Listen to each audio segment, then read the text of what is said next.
Hello and welcome to our Golden Acre. I have a lovely assistant helping me today.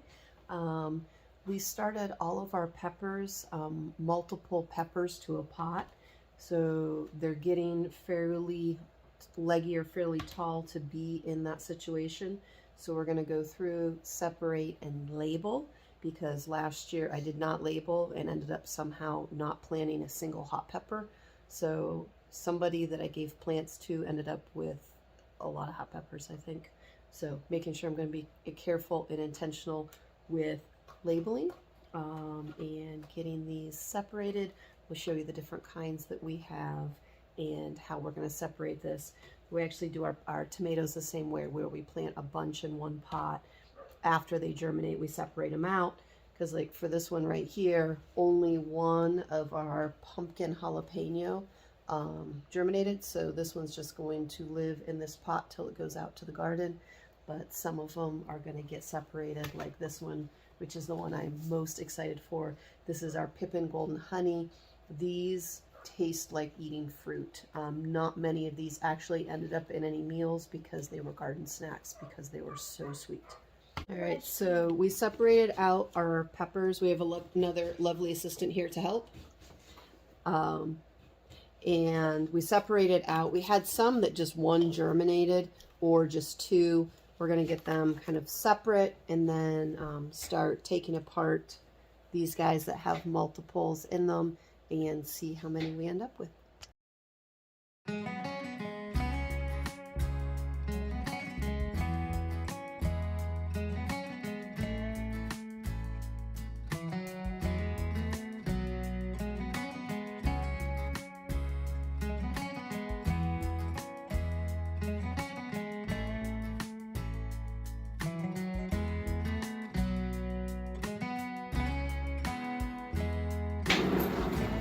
Okay, so these right here are our Pippin Golden Honey.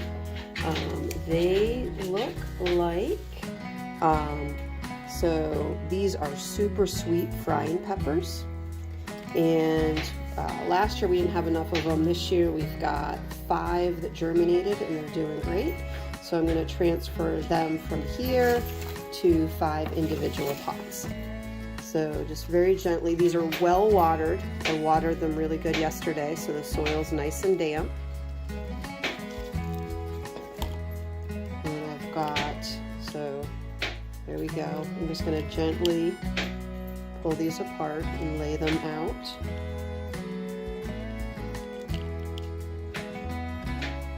On the different pots.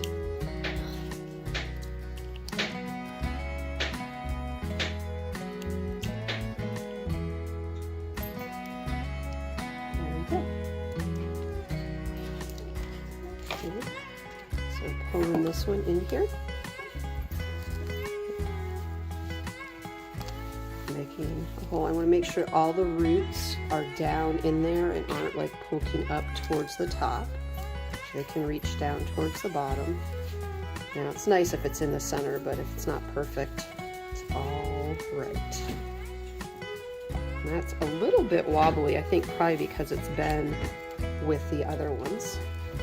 Do another one here real quick. So these guys, my girls were asking me why we were doing this. They need more space for their roots. They need more space for their leaves. They need to not be leaning against the other ones that are in the pot so that they're strong enough to stand against the wind later. Okay, so like this. These nice roots. We grow in western Pennsylvania, where, there we go. We're not going to be setting peppers out until the earliest probably is mid-May.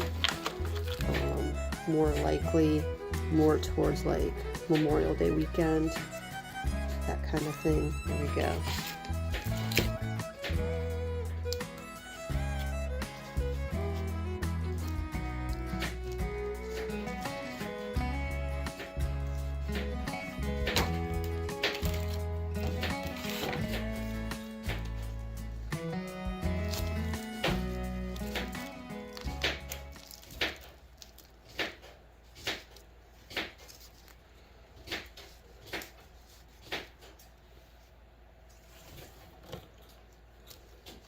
There we go. So that single pot of 5 has become these. There, I'm going to put them in a bigger tray, but I just set these like this because I need to be able to label these. So I'm going to kind of set them in groups till I have them all done, and then label each set and then put them in a big tray together, something to that effect. All right, so our next ones we're doing, Quinn's going to take care of these. King of the North. I actually said when I planted them, wasn't sure I was going to plant them again because we didn't have great germination before. And of course this year 4 of the 5 germinated, so we'll see what kind of production we get. These are a big sweet pepper. Gabby's going to do what we call our purple peppers. These are super hot, really good flavor. I wouldn't say super hot, but we found like you only need 1 per recipe to get, you know, the appropriate amount of heat. Okay, go ahead and start filling pots, ladies. Up with dirt.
Okay, so the next ones we're doing, we have 3 banana peppers.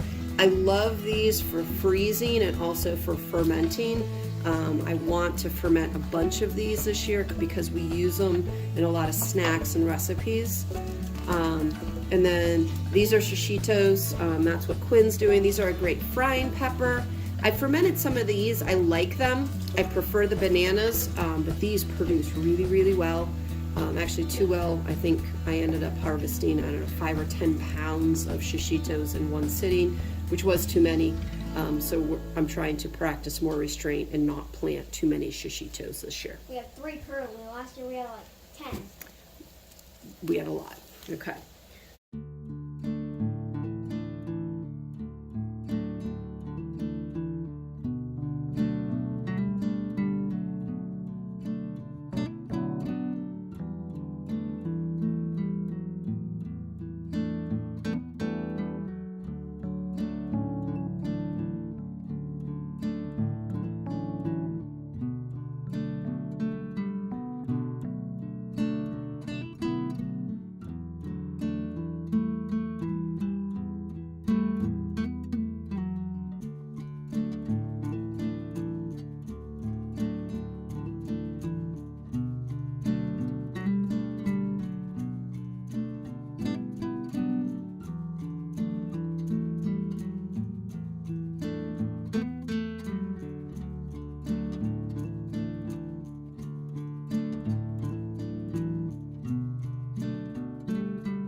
right, so here are the other kinds. Some of these were just singles. Some of these I didn't end up recording us transferring over.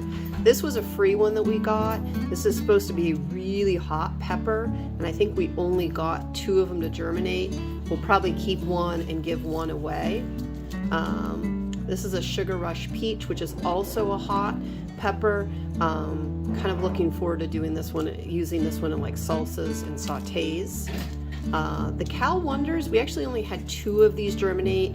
These are just kind of a standard bell pepper. I wish more of them had germinated, but we got 4 of the King of the North, which are a bell pepper as well, so that should be fine. Pumpkin spice jalapeno. This is a regular jalapeno, and then a notapeno. The notapeno is supposed to give you the flavor of a jalapeno without the heat. My actual plan this year is to do fermented peppers and maybe some pickled like canned peppers with a combination of these 3 types of jalapeno notapenios. I think the flavor will be fantastic to like use on nachos and appetizers and like salads and that kind of thing. So really excited to kind of do this combo right here.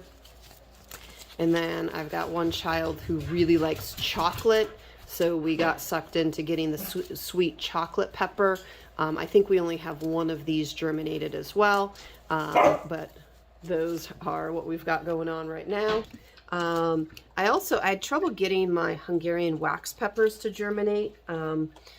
I planted them twice and none germinated, so I put them in a wet paper towel and then like wrapped them into like a Ziploc and put it on my heat mat. Some of them started to sprout, and then I put them in soil. So I'm hoping I end up with some Hungarian wax peppers because those and the banana peppers work really amazing in ferments and to freeze, and they're just a really nice universal pepper. All right, so I'm going to get this cleaned up and give you a pan of what it looks like now that they're all in their individual pots. All right, so here is what we have now once we've separated them all out. I think we're close to 30 peppers.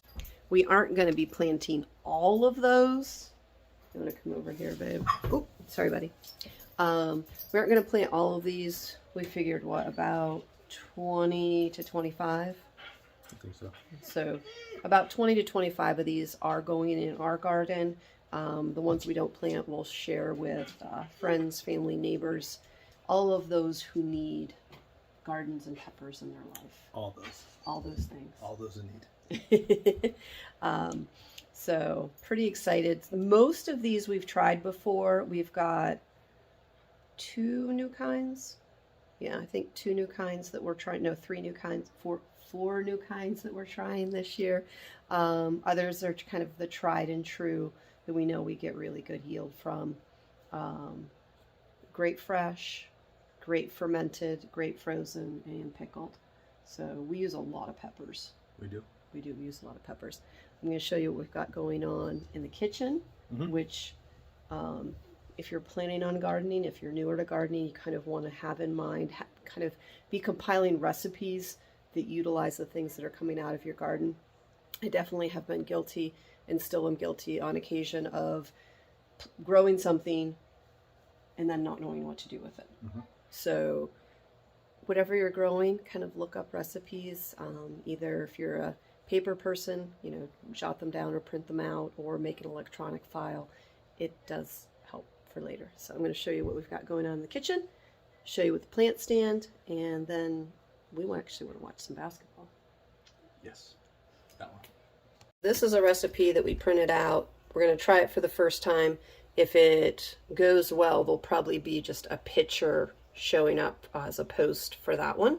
Then here, we've got a bean soup going in the crock pot.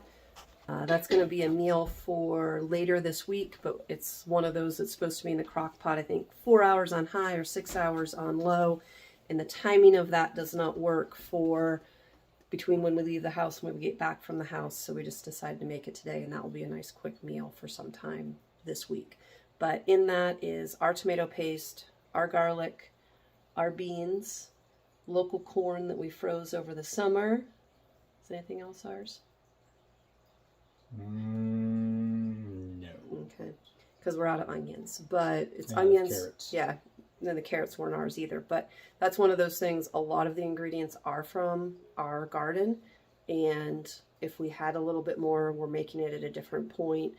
It could be our onions and our carrots in it as well. So it's one of those things. Almost the whole thing could be made up of stuff coming out of our backyard. And if we did celery, it could be our celery too. That's why I said almost. We do need to do. I don't know how to do celery. I have not done that research yet. So that's maybe. But we do lovage. We do lovage. So You did do. I did say do. Okay, so let's go look at the plant shelf, and you stay there. We're gonna go see the plant shelf, and then we're gonna shut her down. So we added a light to the very top, and then that just means a very bright light shining in your eyes when you're on the couch right here. So we hung up just like a tension rod on some hooks, safety pinned a sheet over it. So this just blocks the light for us so it's not shining in our eyes as we're in here. Okay. Down here's our chamomile and onions. And then all of our brassicas, or most of our brassicas, are here. They've been separated out now. Some more cabbage, more chamomile, and then some more, I think that's cabbage there. And then up here, I can't even see this. We've got basil, more onions, and more basil. Right, so peppers are coming over. I do need to get tomatoes started, but that's not going to happen this weekend now. I think it's going to be next weekend. We usually set tomatoes out in this neck of the woods around the middle of May. So if I go like next weekend-ish, somewhere in there for my tomatoes, that gives us 8 weeks to setting them out, 8 to 10 weeks, which is plenty. So that's when we're going to do tomatoes. Thank you so much for joining us, and we'll see you in a video soon.